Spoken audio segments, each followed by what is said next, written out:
नमस्कार सर्वांना. जय ज्योती जय सावित्री. जिच्या उदरातून जन्म घेते दुनिया सारी, जिच्या उदरातून जन्म घेते दुनिया सारी, त्या विश्वशक्तीचे नाव आहे नारी. तीच आहे सृजनाची निर्मिती, तिच्यामुळे तेवतात दिव्यातील वाती. चहूकडे प्रकाश देऊनी जगतास ती उद्धारी, त्या विश्वशक्तीचे नाव आहे नारी, त्या विश्वशक्तीचे नाव आहे नारी. सर्वप्रथम सावित्री इंडिया न्यूज चॅनलमध्ये आपणा सर्वांचे खूप खूप स्वागत. जागतिक महिला दिनाच्या सर्वांना खूप खूप शुभेच्छा. आमचा इतिहास सांगतोय की जे हिंदवी स्वराज्य निर्माण केलंय ते छत्रपती शिवाजी महाराजांनी. त्या छत्रपती शिवाजी महाराजांना घडवणाऱ्या माता जिजाऊ यांना प्रथम माझा मानाचा मुजरा. आमचा इतिहास सांगतोय मेरी झाशी कभी नहीं दूंगी राणी लक्ष्मीबाई इंग्रजांच्या विरुद्ध लढताना म्हणतात आणि शेवटच्या श्वासापर्यंत त्या इंग्रजांशी लढतात. मुलींच्या शिक्षणासाठी जीवाचं रान करणाऱ्या आद्य शिक्षिका सावित्रीबाई फुले यांनी प्रथम पुण्यामध्ये शाळा काढली आणि शिक्षणाचा मार्ग महिलांसाठी मोकळा केला. त्यांना माझा मानाचा मुजरा. सर्वधर्म समभाव, अस्पृश्यता उच्चाटन, सामाजिक एकात्मता, स्त्री पुरुष समानता, हुंडा पद्धतीचे उच्चाटन, प्रजेविषयी तळमळ अशा कृतिशील कार्य करणाऱ्या लोकमाता पुण्यश्लोक अहिल्याबाई होळकर यांना माझा मानाचा मुजरा. महाराणी ताराबाई यांनी याच मातीत औरंगजेबाच्या नाकी न बांधले. फार मोठे पराक्रम या मातीमध्ये महिलांनी केलेले आहे.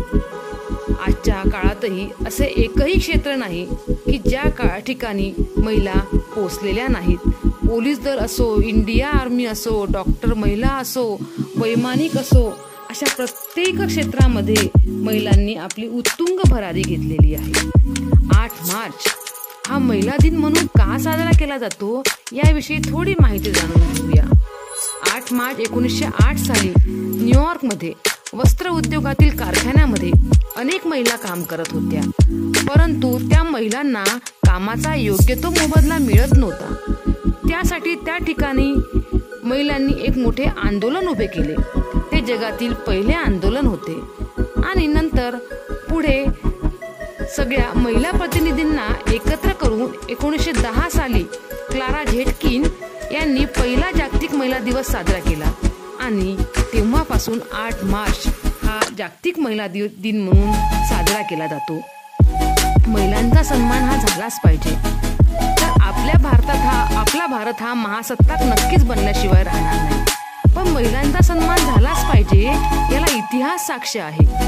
ज्यावेळी जिजामातेचा जन्म झाला त्यावेळी लखुजी जाधवांनी मुलगी झाली म्हणून हत्तीवरून साखर वाटली. विचार करा, 450 वर्षापूर्वी सुद्धा महिलांचा सन्मान केला जायचा. म्हणून आज तर आपण महिलांचा सन्मान केलाच पाहिजे. 350 वर्षापूर्वीच्या काळात छत्रपती शिवाजी महाराज परस्त्री माते समान मानणारा राजा होता. त्यांनी सुद्धा महिलांचा सन्मान केला.